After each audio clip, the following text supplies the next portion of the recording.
اچھا یہ لوگ انہوں نے بعد میں روزہ کی قضا کرنی ہے. قرآن میں لگ رہا ہے فعدۃ من ایام اخر، بعد میں انہوں نے روزے رکھنے ہیں. ٹھیک ہے جی. اچھا اب چوتھی قسم شیخ فانی، بہت زیادہ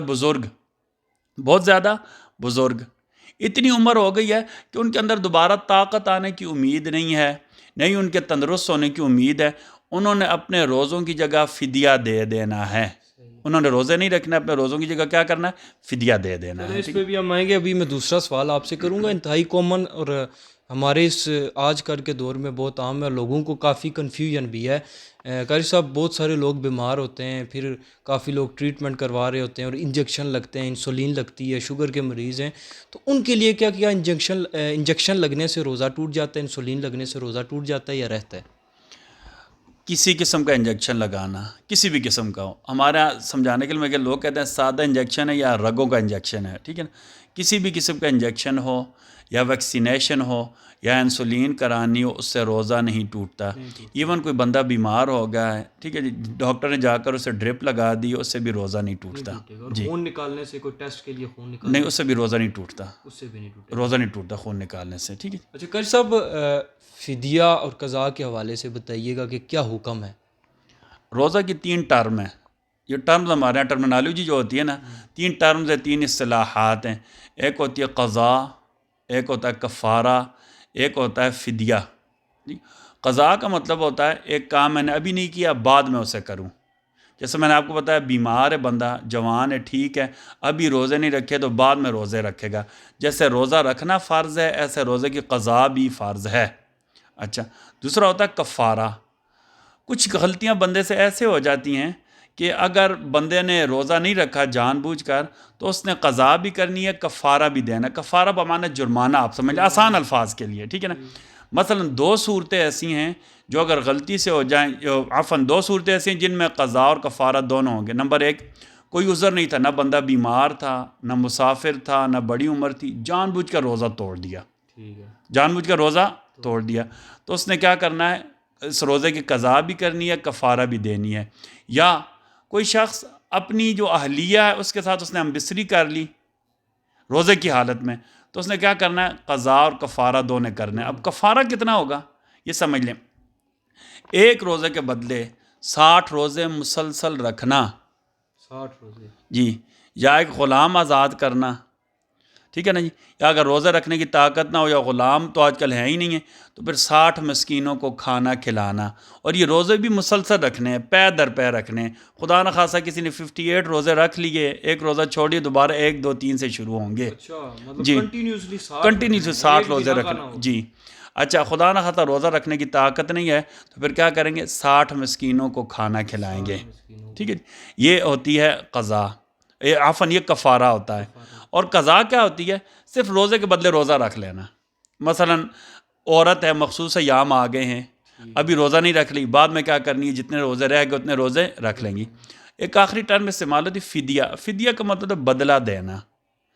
ایسا بندہ جس کو روزہ رکھنے کی استطاعت بالکل نہ ہو، مثلا بندہ اتنا مریض ہے کہ آئندہ ٹھیک ہونے کی امید نہیں ہے زندگی میں، ٹھیک ہے نہیں، یا بندہ بہت زیادہ بوڑھا ہو گیا ہے، تو انہوں نے ہر روزے کے بدلے فدیہ دینا ہے. اب روزے کا فدیہ کتنا ہوگا؟ ایک روزے کا فدیہ صدقۃ الفطر کے برابر ہوتا ہے. صدقۃ الفطر کے برابر ہوتا ہے ایک روزے کا فدیہ. ٹھیک ہے. اور بہتر یہ کہ ہر روزے کے بدلے روزانہ دیا جائے. مثلا بندے نے آج روزہ نہیں رکھا، آج شام کو فدیہ دے دے، دوسرے دن دے دے، اکٹھا بھی دے سکتے ہیں. ٹھیک ہے. ٹھیک ہے. اچھا قاری صاحب، فطرانہ چونکہ ابھی دوسرا عشرہ اور آنے والا ہے، فطرانے کے حوالے سے آپ لوگوں کو یہ بھی کافی نئی علم ہوتا ہے اس حوالے سے، یہ بتائیں کہ جو فطرانہ ہے وہ کتنا ہے اور کون کون سی چیزوں سے دے سکتے ہیں؟ یہ اصل میں فطرانہ روزوں کا شکرانہ ہوتا ہے. روزوں کا شکرانہ ہوتا ہے. ٹھیک ہے جی. تو یہ فطرانہ گھر کے سربراہ کی طرف سے اپنے گھر کے جتنے افراد ہیں سب کی طرف سے دینا واجب اور لازم ہوتا ہے. گھر کا جو سربراہ ہے اپنے گھر کے سارے بندوں کی طرف دے گا، حتیٰ کہ اگر کوئی بچہ عید الفطر کے دن صبح صادق سے پہلے پیدا ہوا تو اس کی طرف سے بھی اس کے جو گھر کا سربراہ ہے وہ فطرانہ دے گا. اب فطرانہ دینا کتنا ہے؟ نبی کریم صلی اللہ علیہ وسلم کی احادیث سے، شریعت سے ہمیں پتہ چلتا ہے کہ فطرانہ سب سے پہلے تو 4 قسموں میں دیا جا سکتا ہے. ٹھیک ہے جی. ان 4 قسموں کا مد بھی میں آپ کو بتاتا ہوں کس قسم میں کتنا فطرانہ دینا ہے. اگر آپ گندم میں فطرانہ دینا چاہیں تو حدیث شریف میں آتا ہے نص صاع، آدھا صاع. آدھا صاع گرام کے لحاظ سے یا ہمارے ہاں جو ابھی اوزان چل رہے ہیں ان کے لحاظ سے 2.25 کلو گندم یا اس کی قیمت، یہ آدھا صاع. گندم میں دینا چاہیں تو کتنا دینا ہے؟ آدھا صاع دینا ہے. آپ صلی اللہ علیہ وسلم نے آدھا صاع دینے کا گندم میں حکم دیا ہے. ٹھیک ہے جی. اور آدھا صاع تقریباً 2.25 کلو گندم یا اس کی قیمت دینی ہے. ٹھیک ہے جی. ہم نے جو اس دفعہ حساب لگایا 2.25 کلو گندم یا اس کی قیمت کا تقریباً 220 روپے ہے. پھر یہ ہر شہر کے حوالے سے مختلف ہو سکتا ہے. ہو سکتا ہے اس شہر میں گندم کی قیمت کم ہو، کسی دوسرے شہر میں گندم کی قیمت زیادہ ہو، تو اس کے مطابق یہ میں اس لیے آپ کو بتا رہا ہوں کہ ایک کنفیوژن پیدا ہو جاتا ہے کہ ہم مثلا اسلام آباد گئے تھے، وہاں تو مولانا صاحب نے 250 روپے بتایا ہے، کوٹا ہے تو 220 روپے بتا دیا ہے. یہ مارکیٹ ریٹ مختلف ہو سکتے ہیں. میں جس شہر میں رہ سکتا ہوں اس کی مارکیٹ کے مطابق میں نے حساب لگانا ہے. ٹھیک ہے جی. السلام علیکم. کلیئر ہو گیا. گندم میں اگر آپ دینا چاہیں فطرانہ تو نص صاع یا 2.25 کلو یا اس کی قیمت. ٹھیک ہے نا. یہ گندم بھی دے سکتے ہیں اور اس کی قیمت بھی دے سکتے ہیں. اچھا، دوسری 3 جنس ہیں، جو، کھجور اور کشمش.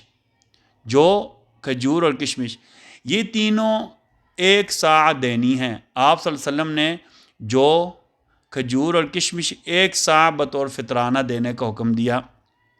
1 صاع 3.5 کلو یا اس کی قیمت بنے گی. اگر آپ کھجوروں میں دینا چاہیں یا جو میں دینا چاہیں یا آپ کشمش میں دینا چاہیں تو کتنی آپ نے دینا ہے فطرانہ؟ 3.5 کلو. اصل میں یہ غریبوں کا لحاظ رکھتے ہوئے اور جو فطرانہ دینا چاہتا ہے اس کی مالی حیثیت کا لحاظ رکھتے ہوئے یہ کیا گیا ہے. ایک بندہ نارمل کمائی کرتا ہے، ٹھیک ہے، تو وہ کس میں دے دے؟ 2.25 کلو گندم یا اس کی قیمت دے دیں. ہاں جی. ایک بندہ زیادہ کماتا ہے، جو میں دے دے. اس سے زیادہ کماتا ہے، کھجوروں میں دے دے. اس سے زیادہ کماتا ہے، اللہ نے زیادہ وسعت دی ہوئے تو وہ کشمش میں دے دے. ٹھیک ہے. اچھا، آسانی کے لیے میں آپ کو بتا دوں قیمتوں میں.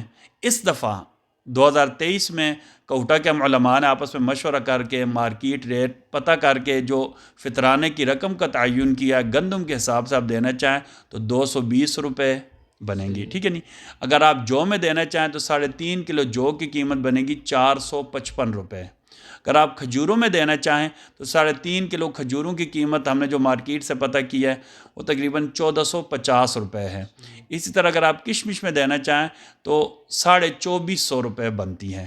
یا آپ اپنی استطاعت کے مطابق دیکھ لیں کہ میری کتنی استطاعت ہے تاکہ غریبوں کا بھلا ہو جائے. اور فطرانہ کے بارے میں ایک تو یہ کہ عید کی نماز سے پہلے یہ ادا کرنا لازمی ہے، لیکن رمضان کے شروع میں دے دیا جائے تب بھی اچھا ہے کیونکہ غریبوں کا بھلا ہو جائے گا. بہت شکریہ جی قاری عثمان عثمانی صاحب. انتہائی خوبصورت انداز میں انتہائی اہم سوالات کے انہوں نے بہت اچھے انداز میں جواب دیے ہیں، اور یقیناً آپ اس کو دیکھ کے آپ بہت کچھ سیکھیں گے. اور ہم جتنا نرم لیتے ہیں اس رمضان کو، اور ہمیں سیکھنا چاہیے، ہمیں اپنے علماء کرام کے پاس جانا چاہیے. یہ جو مسائل ہیں چیدہ ان کے حل کے حوالے سے پوچھنا چاہیے. امید کرتے ہیں کہ آج کا پروگرام یقیناً آپ کو پسند آیا ہوگا. انشاءاللہ نئی شخصیت، نیا موضوع لے کر آپ کی خدمت میں پھر سے حاضر ہوں گے. اجازت دیجیے. خدا حافظ. پاکستان زندہ باد.